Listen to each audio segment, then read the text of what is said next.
Salut à toi qui nous écoutes, tellement ravie de te retrouver aujourd'hui pour la mini-série des aventures de Tiffany. Je sais pas toi, mais moi je commençais à devenir impatiente de ne plus pouvoir lui tendre le micro. Si tu n'as aucune idée de quoi je parle, pas de panique, je vais te faire un petit résumé. Tiffany et moi, on s'est rencontrés en 2021 puisqu'elle s'est portée volontaire pour m'aider à faire évoluer le podcast. L'expatriation est un sujet qui la passionne, donc ce fut un vrai plaisir de faire sa rencontre. Sa vie allait prendre un tournant assez atypique, donc on a décidé ensemble d'en faire une mini-série et aujourd'hui, c'est le 7e épisode que tu t'apprêtes à entendre. Dans les 2 premiers épisodes, elle te parle de sa vie d'expatriée à Londres, mais aussi le déclic qu'elle a eu et qui lui a fait prendre conscience que ça n'était plus la vie qu'elle voulait mener. De là, elle a décidé de mettre toute sa vie dans un sac de 40 litres pour expérimenter la vie de digital nomade. Dans les épisodes 3, 4 et 5, tu vas donc la retrouver au Mexique, mais aussi au Guatemala, puisqu'elle aura vécu 9 mois au total en Amérique centrale. Et petit spoiler alerte, dans un des épisodes, on a fait un face-à-face au Mexique. Elle te partage en toute honnêteté les différentes choses qu'elle a vécues et ce qu'elle a découvert, qu'on ne dit pas toujours, de la vie de digital nomade. Puis dans l'épisode numéro 6, changement de décor total, mais aussi changement d'ambiance, car elle a pris une sacrée claque émotionnelle alors qu'elle a fait un retour en France. Depuis l'épisode 6, il s'est passé presque un an, et je peux vous dire qu'elle n'a pas chômé. Elle est allée vivre dans différents pays, elle a réalisé un de ses rêves, et elle a aussi appris beaucoup de choses sur elle-même, et c'est ce que tu vas découvrir aujourd'hui. Il n'est pas forcément nécessaire d'écouter les épisodes précédents, mais ça peut être quand même être plus sympa. À toi de voir. Tous les liens seront bien évidemment dans la description de cet épisode. Je m'arrête là avec ce résumé, et je te laisse tout de suite avec mon échange avec Tiffany. Salut Tiff! Salut Kelly! Tu vas bien? Oui, ça va très bien, contente de te retrouver. Un an après, Ouais, presque. c'est clair, avec un jour de décalage horaire. Tu veux nous dire d'où tu nous parles aujourd'hui? Je suis dans la banlieue de Melbourne, en Australie. Wouhou! Moi, je suis toujours au Canada. Là, il y a un an, j'étais au Canada, j'y suis toujours. Et toi, là, Ouais. maintenant, je crois que c'est 16 dans 13 heures de décalage horaire. Non, on a 16 heures de décalage. On a réussi, je suis contente, ça fait un moment qu'on ne s'est pas parlé. Donc déjà, j'ai envie de te poser une question, c'est est-ce que tu as réécouté le ou les derniers épisodes qu'on a fait ensemble de ta petite mini-série? Pas du tout. Pas du tout. J'avoue que j'ai un peu de mal à m'écouter, première chose, et ça me paraît tellement loin, en fait, que je suis plus à vivre, tu vois, dans le présent et à imaginer les projets futurs qu'à réécouter le passé. Donc, des fois, je regarde mes rites que j'ai fait quand j'étais au Mexique et au Guatemala, et ça me rend trop nostalgique. Du coup, je préfère pas réécouter les épisodes. Peut-être un jour, mais pas pour l'instant. Ok, bah écoute, moi je l'ai réécouté. Et du coup, la dernière fois, on en était à ce que tu allais partir de Bordeaux, il te restait une semaine, et tu allais vivre dans un co-living en France, qui était dans le sud-ouest de la France. Et ensuite, tu allais partir. Donc, tu étais excitée à l'idée d'aller au co-living et de te retrouver avec d'autres freelances digital nomades et d'être dans un co-living. Mais par contre, après les 2 semaines dans le co-living, tu allais partir 3 mois à Londres. Et là, tu appréhendais quand même vraiment le départ, en fait, et l'arrivée sur place. Du coup, est-ce que tu peux nous raconter comment ça s'est passé? Est-ce que du coup, le co-living s'est bien passé et Londres, pas vraiment? Ou est-ce que c'était plutôt l'inverse? Dis-nous tout. Alors, le co-living, je suis contente d'avoir tenté l'expérience. Donc, c'était un co-living éphémère. En gros, ils ont juste loué une grosse maison Airbnb. On était pas une dizaine. Et en fait, j'étais hyper excitée à l'idée d'être avec d'autres freelances parce que notamment, je me sentais un peu seule dans mon aventure freelance, etc.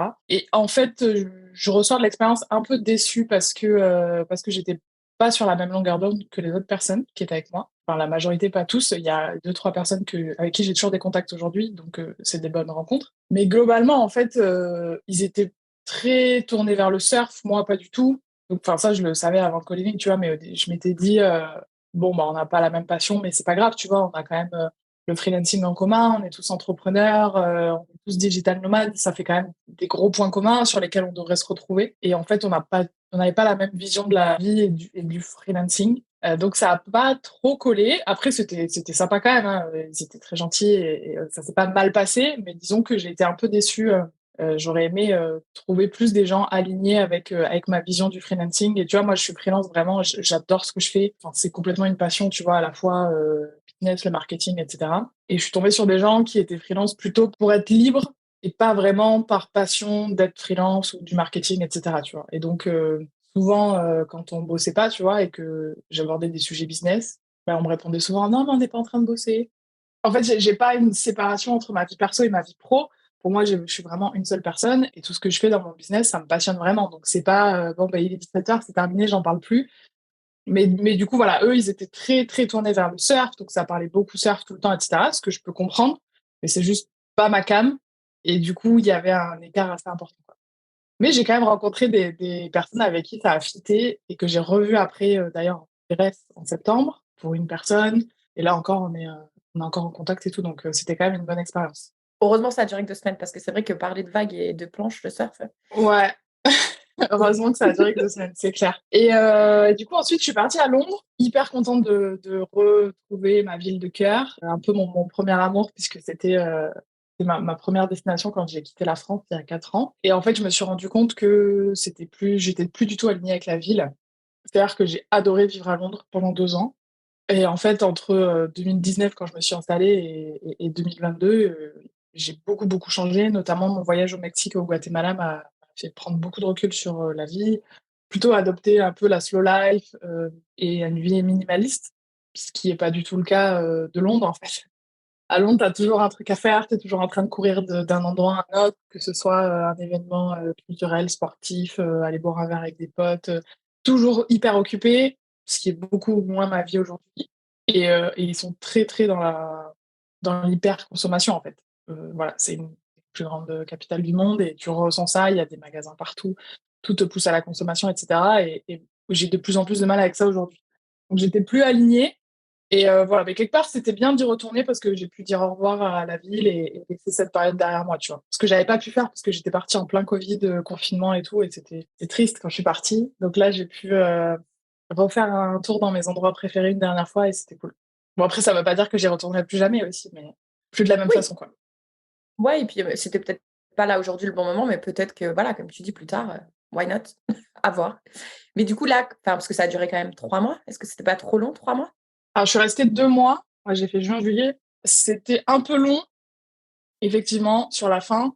Mais non, au final, c'était bien parce que, tu vois, j'ai aussi des potes sur place et tout, donc j'ai pu revoir tout le monde, reprofiter, aller dans des villes autour de Londres que j'aimais bien aussi. Ouais, non, ça va, c'était bien. Mais du coup, à ce moment-là, donc tu travaillais toujours, tu étais pas en vacances pendant 2 mois, tu travaillais sur tes activités et ensuite tu devais aussi prévoir qu'est-ce que tu allais faire après Londres ou tu avais déjà une petite idée? Non, j'avais une idée. En fait, après, je suis partie en Écosse en vacances, cette fois-ci. J'ai fait un trip avec mon meilleur pote pendant 10 jours. On a loué un van. Ça, c'était trop chouette. L'Écosse, c'était sur ma liste depuis très longtemps. Et ensuite, je suis repassée à Bordeaux, je sais plus, genre 2 semaines, je crois. Et je suis partie en Grèce avec d'autres digital nomades. Donc là, on avait organisé ensemble. En fait, c'est des digital nomades que j'avais rencontrés au Mexique et puis d'autres que je connaissais pas en vrai. Quand tu vois, on s'était parlé un peu sur Insta et tout, on se suivait depuis un moment et du coup, on a fait coller nos dates et de voyage. Donc, on s'est retrouvés on était 7 ou 8, je crois. Donc, j'ai Waouh! partagé un Airbnb avec 2 potes et tu vois, on était tous dans le même quartier. Donc, ça, c'était très sympa. Et pour le coup, là, d'être avec des personnes où on était vraiment alignés sur le freelancing, le business, etc. Donc, c'était hyper stimulant. C'était trop, trop, trop, trop bien. J'ai vraiment aimé cette période. Après, Athènes, je recommanderais pas forcément. C'est pas une ville très jolie. Moi, je m'attendais à ce que l'histoire soit vraiment partout. Et en fait, non, c'est une histoire trop vieille. Enfin, en vrai, il y a des vieilles pierres partout. Mais tu vois, la ville en elle-même, elle a été construite peut-être dans les années 50, 60, 70. Donc en fait, c'est pas des bâtiments historiques. Par exemple, si tu vas à Paris ou même à Bordeaux, les bâtiments en eux-mêmes, des 1700, 1800, et du coup, tu sens l'histoire quand tu es dans les rues. À Athènes, c'est plutôt des débuts des années 70 qui sont pas très jolis. Et après, oui, bah, tu as les sites archéologiques, mais c'est des ruines, quoi. Donc, j'ai pas trop aimé la vibe générale de la ville, mais par contre, d'être avec d'autres free, digital nomades et tout ça, c'était vraiment chouette. Et d'ailleurs, c'est là où j'ai lancé mon premier side project avec le e-book sur le Royaume-Uni. Parce que, en fait, enfin, tu vois, c'est une idée que j'avais depuis longtemps. Et à force d'en discuter avec les autres, de voir un peu ce que eux ils faisaient, etc., je me suis dit, bah tiens, je peux peut-être faire ça comme ça, trouver un peu un business model pour ce produit-là. Et voilà, et donc ça permet de lancer des projets quand tu es entouré de personnes qui t'aident à avancer sur tes réflexions, quoi. C'est clair, c'est ce que j'allais dire, quand on est bien entouré, c'est là où il y a des belles choses. D'ailleurs, on en reparlera de ton e-book et la vie à Athènes, elle est chère ou est-ce que tu dirais que c'était plutôt correct? Ouais, non, j'ai été hyper surprise. C'est cher. En fait, c'est le même coût de la vie qu'en France. Et j'ai été surprise parce que, tu vois, je me rappelle plus trop, mais je crois que le salaire moyen, il était à 600 ou 700 euros, tu vois. Un guide, il nous avait dit ça. Donc quand tu te dis que tu fais tes courses, t'en es au même tarif qu'en France, je sais pas comment ils vivent les gens en Grèce. Enfin, ça fait plusieurs années qu'on entend qu'ils se sont jamais trop relevés de la crise de 2008 et tout, et c'est vraiment vrai, tu vois. Tu vois qu'ils sont c'est la galère pour eux, quoi. Et il y avait vraiment des trucs hors de prix. Je me rappelle les œufs. Mais en plus, moi, je suis végétarienne, donc je mange quand même beaucoup d'œufs pour compenser, tu vois, le fait que je mange pas de viande. Donc c'est un gros élément central dans mon alimentation. Et je me rappelle plus, genre les 6 œufs, c'était peut-être 5 euros, tu vois. Donc j'ai trouvé que c'était cher globalement, mais bon, après, voilà, avec une rémunération française, ça va, tu t'en sors bien. Et donc, à partir de là, tu t'es dit, bon, je ne vais pas rester là. Tu savais déjà que tu allais retourner. Parce que, bon, moi, je le sais, du coup, tu es allé en Espagne. Mais du coup, est-ce que tu le savais à ce moment-là ou ça s'est décidé? Alors, c'était prévu qu'on reste juste un mois. Après, chacun avait un peu ses projets. Moi, je savais pas trop. Et en fait, j'ai décidé au début, je crois, que j'irais en Espagne, à Valence. Parce que ça faisait un moment que j'entendais parler de cette ville, qui était assez bien cotée dans le milieu digital nomade. Je voulais rester en Europe jusqu'à Noël, en fait, pour rentrer voir ma famille. Donc, il n'était pas question de repartir. Pendant un moment, j'étais très tentée de repartir au Mexique, parce que, voilà, des potes là-bas, machin et tout. Mais il n'était pas question de reprendre un vol pour y et je voulais vraiment rester pas loin. Et Valence, en fait, ça coche beaucoup de cases. Il y a un climat qui est assez clément, même en hiver. C'est 300 jours de soleil par an, je crois, ou même plus. Donc c'est vraiment sympa. L'Espagne, c'est une culture que j'aime beaucoup. Tu vois, c'est un peu la slow life européenne. Alors, c'est pas celle du Mexique, c'est sûr, mais ils sont quand même beaucoup plus chill qu'on peut l'être en France ou au UK, par exemple. Il y a la mer. Ça, c'était un gros critère pour moi d'être en bord de mer et en même temps d'être dans une grande ville. Donc Valence, c'est la troisième ville d'Espagne. Donc tu as beaucoup de choses qui se passent à la fois culturellement, c'est aussi touristique, tu as beaucoup de bars, de restos, tu as une vraie vie enfin ça bouge quoi. En même temps, c'est hyper facile de se déplacer à la fois à pied, il y a beaucoup de transports, tu as le métro, il y a des bus, du tram, le taxi c'est pas cher, tu as aussi des vélos, et c'est ouais, hyper bike friendly. C'est très plat, ça c'était important aussi. La ville est plate de fou et moi j'avais envie de retrouver ça pour pouvoir parce que je cours et par exemple à Athènes c'est très très vallonné. Ça peut paraître bête mais quand tu veux faire 10 kilomètres et que tout est partout en montée, c'est un peu la misère quoi. Donc Valence très très bien pour le sport et la course à pied notamment, et le vélo et tout.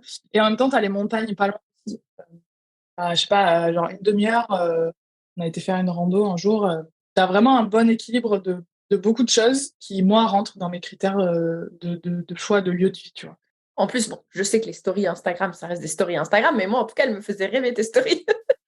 Mais non, mais franchement, oui, alors comme tu dis, ça reste des stories, mais tu vois, enfin, je surtravaille pas mes stories, quoi. Je prends juste des photos et je les poste. Et donc, ouais, vraiment. Et puis, j'ai eu un vrai coup de cœur pour la ville aussi, tu vois. Je pense que ça aide à retransmettre ça. La ville en elle-même est belle, tu vois. Pareil, c'est un peu Mhm. comme Bordeaux ou Paris, c'est des qui ont été construites, voilà, tu vois, je sais pas exactement, mais 700, 1800. Et du coup, tu as ces bâtiments à l'architecture hyper travaillée et c'est très coloré aussi. Ça, j'adore. T'as des bâtiments de couleurs partout avec des palmiers partout, c'est trop chouette. Tu vois, tu sors dans la rue, tu es là, waouh.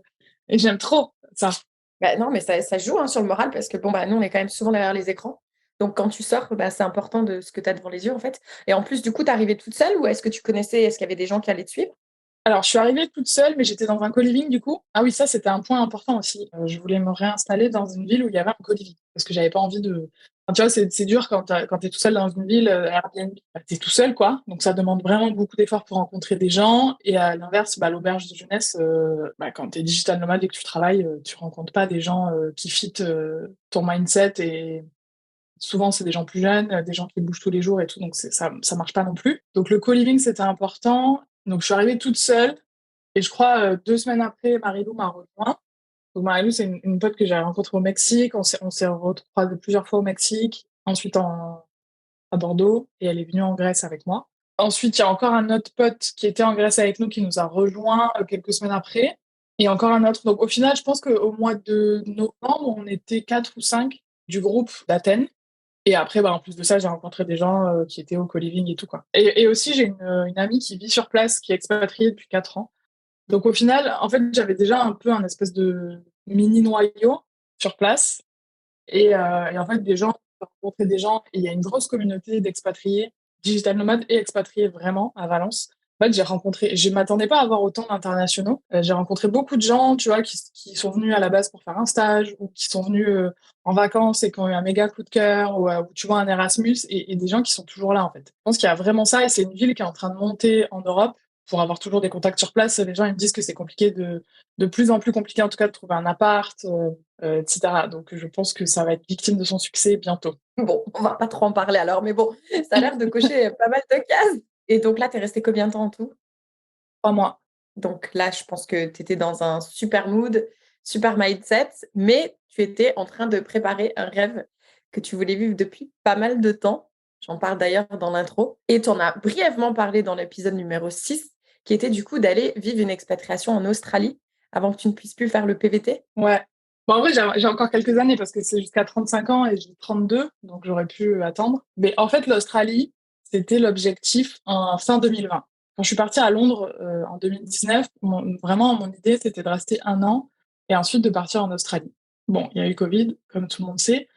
Du coup, ça s'est pas passé comme ça. Je suis partie au Mexique parce que je voulais absolument partir. Et l'Australie, c'était pas possible en 2021. Et je pense que, en fait, le Mexique a changé beaucoup, beaucoup de choses en moi. C'était mon premier gros voyage toute seule. J'ai rencontré beaucoup de gens qui m'ont fait évoluer sur mon état d'esprit. Je me suis rencontrée moi-même aussi, tu vois. Enfin, le voyage solo, ça te fait beaucoup évoluer sur beaucoup de choses. Et en fait, là, ça fait 2 ans que je voyage full time. Donc, quand je suis arrivée à Valence, j'étais vraiment fatiguée et j'étais contente de rester là pour 3 mois. Mais en même temps, je savais qu'il y avait l'Australie qui arrivait, tu vois. Parce qu'en gros, j'ai fait ma demande de visa en septembre, donc je l'ai reçue direct. Et ensuite, j'avais 1 an pour partir. Et un peu dans ma tête, c'était bon, bah, je vais en Australie, je vis mon truc, et puis je reviens et j'arrête le nomadisme et je me pose quelque part. Peut-être pas pour toujours, tu vois, mais au moins pour quelques années. Et en fait, j'étais à Valence, plus je me disais, bah, cette ville, elle coche vraiment toutes mes cases, je me sens bien ici. En gros, j'avais pas envie de partir. Mais d'un autre côté, je pouvais pas ne pas aller en Australie. C'est difficile à expliquer, tu vois, mais en fait, quand tu as un truc en tête depuis tellement longtemps, c'est difficile de dire non, bah, c'est plus mon mood, tant pis, j'y vais pas, tu vois. Parce que j'avais toujours quand même quelque chose dans un coin de ma tête qui me disait, mais quand même, ce pays, il faut que j'aille voir. Et puis, tu sais, tu rencontres plein de voyageurs qui te racontent l'Australie, c'est incroyable, c'est trop beau, patati patata et tout. Et on me dit, bah, faut que j'aille voir, quoi. Et puis, bon, j'avais acheté mon billet aussi, 1 000 euros. Donc, il n'était pas question que je ne prenne pas cet avion. Et voilà, et j'ai un peu tendance à me dire, vivons le truc et puis on pourra toujours changer d'avis plus tard et voilà. Toi et moi, de toute façon, je pense qu'on a un mindset un peu pareil. C'est que quand on a un objectif en tête, qu'on veut vivre un truc, on veut le vivre. Parce qu'on se dit, si on ne le fait pas, on va peut-être regretter. Et j'ai pas envie de me dire, et si, et si, et si. Et toi, tu t'étais dit, bah, de toute façon, tu l'avais dit depuis pas mal de temps, en 2023, je vais en Australie. Ça, tu l'as dit plusieurs fois. Là, du coup, en 2022, c'est même super intéressant parce que déjà, tu as vécu une année. Enfin, moi, en une année, j'ai l'impression que tu as vécu la vie de plusieurs personnes. Parce que tu as quand même vécu au Mexique, au Guatemala. Bon, tu es retourné en France, tu es allé à Londres, tu es allé en Espagne, tu es allé en Grèce. Il s'est passé beaucoup de choses. Donc, je peux comprendre que là, c'est vrai que tu devais être épuisé, comme tu l'as dit. Ton instinct, je pense il essaie de te le dire, mais tu disais non, il faut que je parte. Là, j'ai acheté le billet d'avion, on ne veut pas perdre de l'argent, donc on se dit, il faut y aller quand même. Du coup, tu es parti le 31 décembre, si je ne me trompe pas. Non, je suis partie le 28 et je suis arrivée le 30 à Sydney. D'un côté, j'avais mon intuition qui me disait non, il faut pas y aller. Et d'un autre côté, j'avais ce truc en moi qui me disait si tu vas pas, tu le regretteras toute ta vie. Parce qu'en gros, c'est maintenant ou jamais, tu vois. Tu peux jamais savoir ce qui va se passer, mais déjà, il y a le fait que bah, le PVT, effectivement, il y a un âge qui est 35 ans, donc ça me laisse 3 ans, tu vois, max. Et il y a le fait que bah, si j'arrête de voyager, une fois que je m'installe, c'est beaucoup plus dur de repartir, tu vois. Donc, c'était à ce moment-là de ma vie qu'il fallait le faire. Et c'est pour ça que je l'ai fait. Et donc, quand je suis arrivée à Sydney, en fait, quand j'étais dans l'avion, c'était assez fou parce que genre, je suis montée dans l'avion et d'un coup, je me suis sentie sereine, tu vois, en mode, ouais, c'était la bonne décision. C'est ça qu'il fallait faire, tu vois. Et donc, le 31 décembre, j'ai vu le feu d'artifice à Sydney. Donc, ça, c'était aussi un petit, sur la bucket list, tu vois. Donc, c'était cool. Mais au final, après, je suis restée une semaine à Sydney. J'étais dans une auberge. Pas la vie est chère, mais disons, l'hébergement est cher. L'hébergement de courte durée est cher en Australie de manière générale. La vie, pas tellement. Genre, tu vois, pour te donner une idée de comparaison, un café, donc moi je prends un latte avec du lait d'avoine. À Bordeaux, au mois d'août, j'ai payé ça 5 euros. J'étais comme une ouf, 5 euros. Et tu vois, ici, je paye 2,50 €, 3 euros, quoi. Ok. Donc après, évidemment, il y a des trucs qui sont plus chers, mais par exemple, un litre d'essence, ça coûte 1,15 €, 1,20 €. En France, j'ai perdu un peu les comptes, mais on n'est pas loin des 2 euros, quoi. 80, 90. Donc au final, la vie, de manière générale, je dirais qu'elle n'est pas si chère que ça, si tu compares à la France. Évidemment, si tu compares à Bali, c'est cher. Mais tout ce qui est hébergement courte durée, c'est très cher. Et ils font pas trop d'hébergement moyenne durée. C'est étonnant parce que quand tu sais qu'il y a plein de PVT quand même qui arrivent, bah, au départ, quand tu arrives, tu vas pas prendre un truc sur plusieurs mois. Ouais, bah, en fait, ce qui se passe, c'est que donc tu as des auberges de jeunesse. Il y a beaucoup de PVTistes qui travaillent en ferme, etc. Donc souvent, tu as les hébergements qui sont avec, quand tu trouves un taf en ferme, bah, tu vas avoir ton hébergement, ou alors il y en a beaucoup qui sont en van. Mais sinon, tu vois, tu as quand même la location, quand tu peux prendre une chambre dans une coloc. Tu vois, tu as une appli où en gros, il y a des gens qui cherchent, qui ont des chambres de libre, et puis toi, tu postules. Et donc ça, c'est ce que j'ai fait quand je suis venue à Melbourne. Donc, j'ai passé une semaine à Sydney, ensuite je suis venue à Melbourne. Et l'idée, c'était ça, en fait. C'était de me trouver une coloc et de m'installer long terme sur Melbourne. Puis ensuite, tu vois, de voyager un peu en Australie. Et en fait, j'ai trouvé que c'était très cher. Enfin, tu vois, pour te donner une idée, je sais pas, c'était 900 000 euros le mois, quoi, pour une chambre, une coloc. D'ailleurs, tu peux dire rapidement, c'est quoi le nom de l'application au cas où il y a des gens qui ça intéresserait? Je crois que c'est Flatshare, un truc comme ça. Ah, Flatmate. Flatmate, On ok, je mettra dans mettrai. la description. Je me suis dit, bah, je vais mettre un budget assez conséquent parce que j'ai envie d'avoir une bonne chambre assez grande, dans une coloc qui est sympa, bien placée, etc. Et aujourd'hui, je peux me permettre de mettre un petit budget là-dedans, tu vois. Donc, je me suis dit, bon, bah, ok, je le fais. Mais en fait, je me suis heurté à un deuxième problème, c'est la compétition. Enfin, la concurrence, pardon. Il y a beaucoup de gens qui cherchent des chambres. Et en fait, le problème, entre guillemets, c'est que quand toi, t'es expat, ouais, genre quand tu dis, bah, ça fait 2 semaines que je suis là, les gens, ils voient, ah ouais, mais tu vas vite repartir, t'es pas quelqu'un de fiable, entre guillemets, tu vas rester 2, 3 mois. Nous, on n'a pas envie dans 3 mois de rechercher un coloc, machin et tout. Et même quand je disais non, mais en fait, l'idée, c'est vraiment, je vais m'installer 1 an à Melbourne. Donc là, je cherche un truc long terme. Tu vois, j'avais quand même souvent ça. Un jour, j'ai visité une maison incroyable. Genre vraiment, la maison de ouf. Il y avait 3 chambres, donc 2 autres filles, j'en rencontre une, on discute, plutôt bon feeling et tout. Elles avaient à peu près mon âge. Enfin, je me dis, trop bien. J'étais prête à emménager direct, et elle cherchait quelqu'un rapidement et tout. Donc franchement, ça matchait. Et donc du coup, après la visite, la nana, elle me dit, bah, je vois avec mon autre coloc et puis on te dit pour compter le dossier et tout pour l'agence. Et en fait, genre pendant 3 jours, j'ai envoyé des messages et tout, pas de nouvelles. Donc je les ai harcelées, j'ai appelé et tout, jusqu'à ce qu'elles me disent oui, bah en fait, on a pris quelqu'un d'autre. Je me dis ok, bah pourquoi, tu vois, juste que je sache. Et donc là, elle m'a sorti oui, mais c'est quelqu'un qui va rester plus long terme. Bon, bah je croyais que 1 an c'était long terme, tu vois, mais a priori, non. Franchement, je sais pas, tu vois, et je t'avoue que ça m'a un peu découragée, parce que ça prend beaucoup d'énergie. J'étais confrontée à exactement le même problème à Montréal. Exactement le même problème quand je cherchais une location, enfin une colocation, c'était ouais, ils veulent du long terme, ils veulent de la certitude, ils veulent des et donc je comprends ce que tu ressens par rapport à la recherche, c'est épuisant, c'est frustrant, tu te dis: «Punaise, ça te donne envie d'abandonner, quoi». C'est ça. Et en plus, enfin, dans ma tête, j'étais en mode, bah ok, je vais m'installer, je vais devenir expat en Australie. Sauf que, en fait, j'ai mon entreprise, elle est en France. Mes clients, ils sont en France. J'ai un compte bancaire français, j'ai pas besoin d'avoir un compte bancaire australien, que j'ai pas de frais avec ma carte et tout. J'ai acheté une carte SIM australienne, mais en vrai, je pourrais juste garder ma carte SIM française, ça suffit. En fait, j'ai absolument rien en Australie, et j'ai pas fait de démarche pour avoir quoi que ce soit en Australie. Donc il y a ça aussi, tu vois. Et en fait, à un moment, je me suis dit, est-ce que j'ai vraiment envie de m'intégrer dans ce pays, parce que ça demande beaucoup, beaucoup d'énergie, tu vois. On le sait, enfin, je l'ai fait à Londres. Et en fait, je sais pas, soit je pense qu'en 2019, quand je me suis installée à Londres, ça m'a pas paru beaucoup d'épreuves. Et en fait, je pense que si, les épreuves, tu les passes.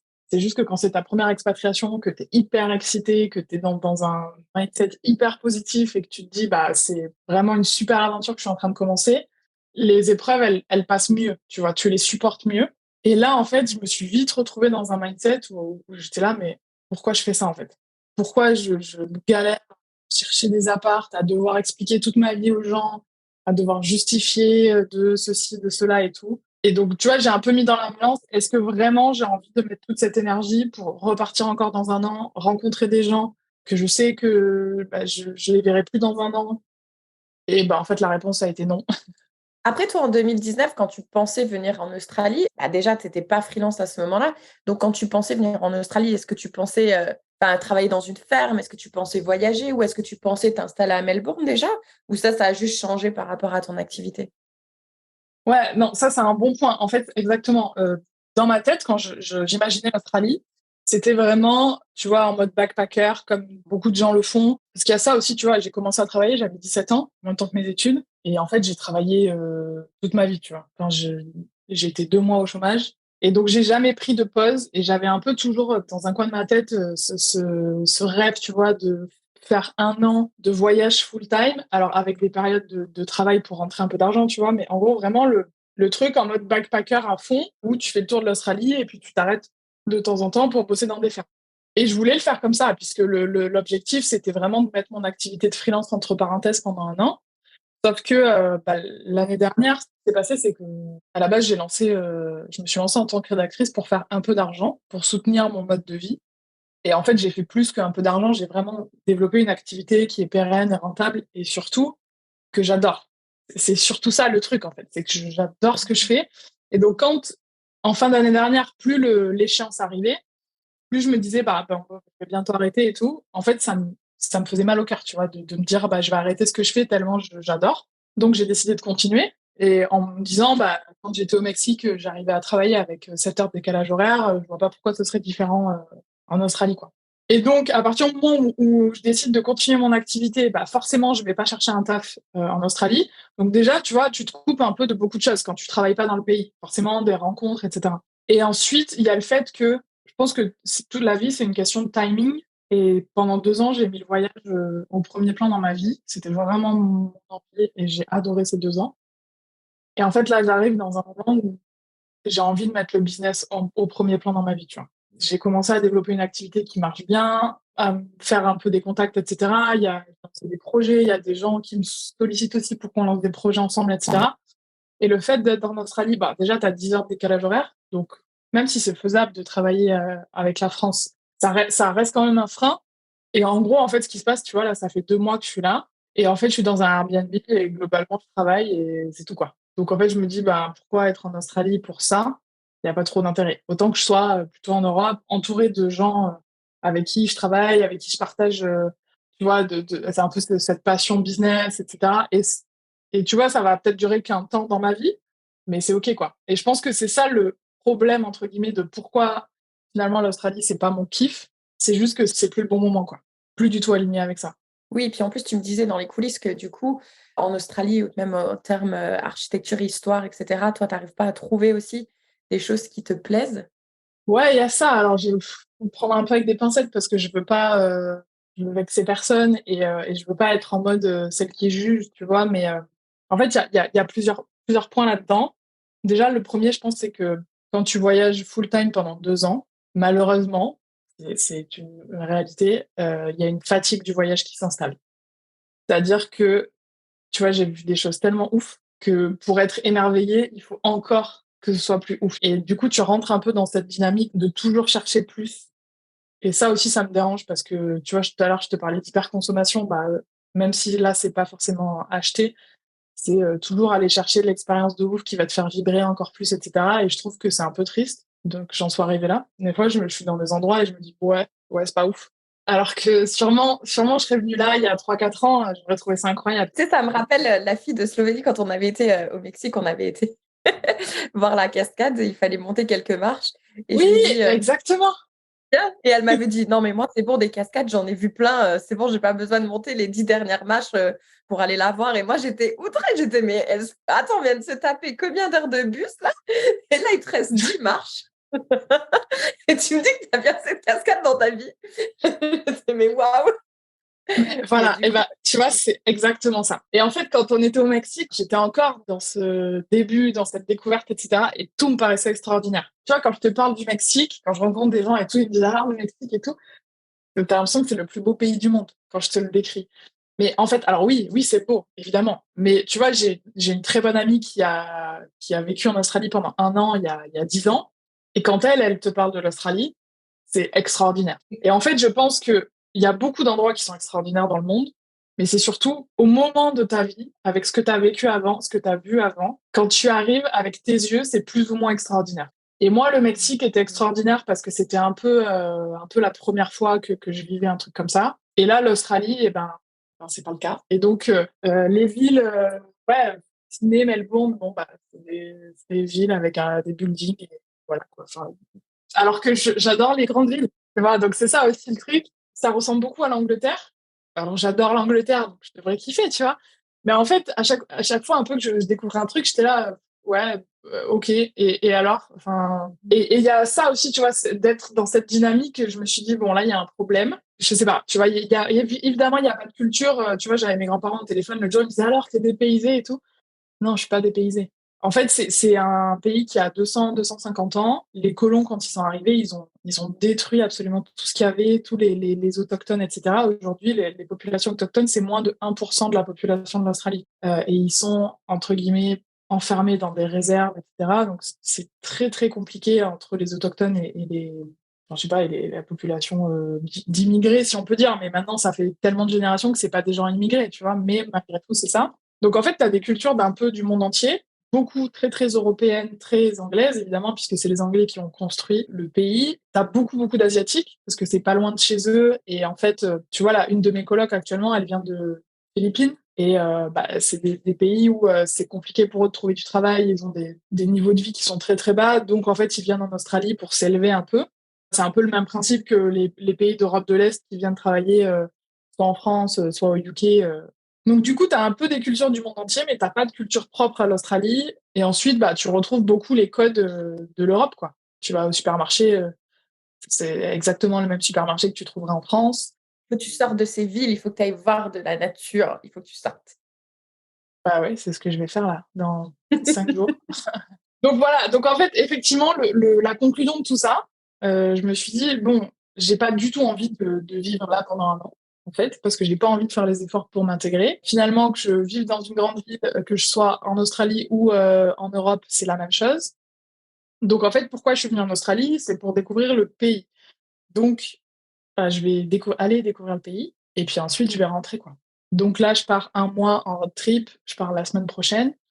J'ai loué une voiture aménagée avec un petit lit à l'arrière et une mini cuisine dans le coffre. En gros, c'est un espèce de monospace. Donc ça peut paraître étonnant quand tu viens d'Europe, mais en fait ici c'est hyper répandu. Que ce soit les locaux ou les touristes, c'est un vrai moyen de voyager, que ce soit en van ou comme ça en voiture aménagée. Il y a des campings partout, etc. Oui, puis Donc je vais faire j'ai ça. cru comprendre qu'en Australie, tu peux avoir des points d'eau assez facilement gratuits dans les parcs. Il y a des barbecues aussi qui sont gratuits. Oui, ça c'est ouf. Il y a des barbecues partout sur les bords des plages. Il y a beaucoup de choses. Enfin, tu vois, les campings, il y a des campings gratuits, des campings payants, parce que le camping sauvage est interdit. Mais du coup, c'est hyper aménagé pour que tu puisses faire ton road trip, quoi. Après, ça dépend où t'es. Moi, là, je vais remonter la côte est, donc c'est là où il y a Sydney, etc., la grande barrière de corail. Mais si tu vas sur la côte ouest, là, c'est beaucoup le désert et pendant des centaines de kilomètres, tu peux ne voir personne, quoi. Genre, quand je lisais des articles de blog, ils disaient partez avec des bidons d'essence d'avance, prévoyez assez d'eau et tout. Genre, tu vas mourir. Si tu tombes en panne, c'est ta vie est terminée, quoi.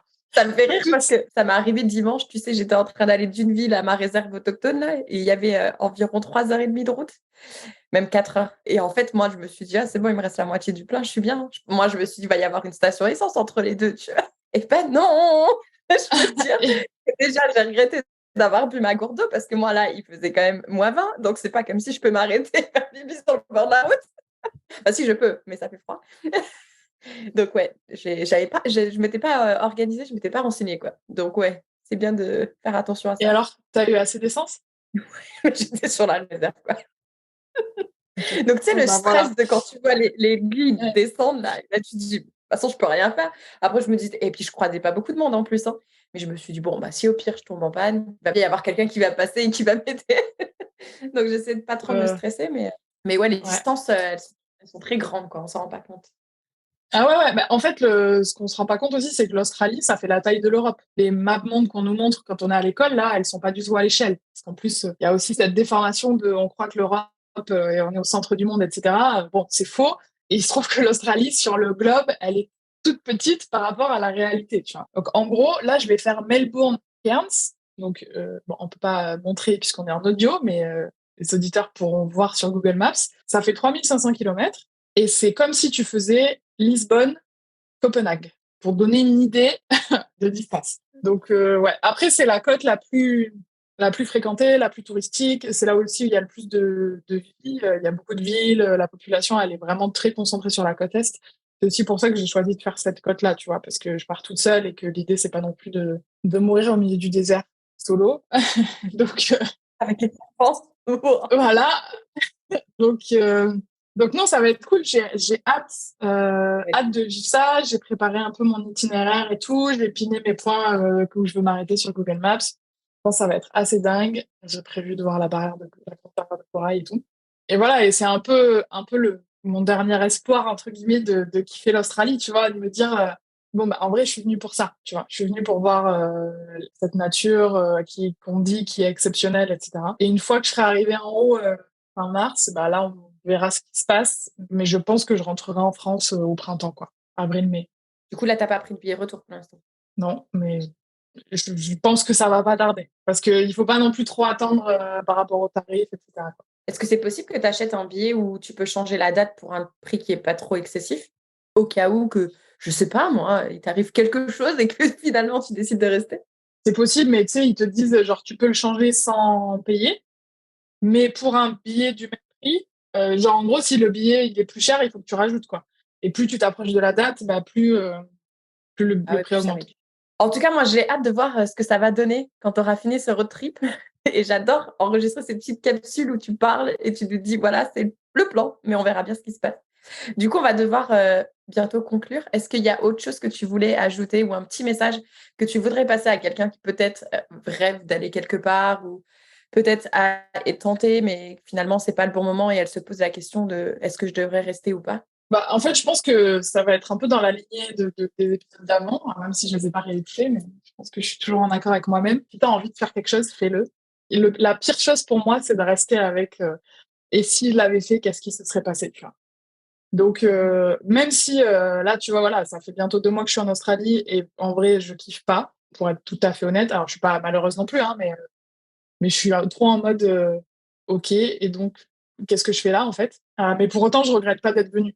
Parce que au moins, je check ça dans ma liste. Je reste pas avec ce rêve.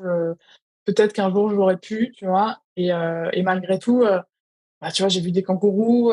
Ça, c'est cool, quoi. Et ça, j'aurais jamais pu le faire si j'étais restée en Europe.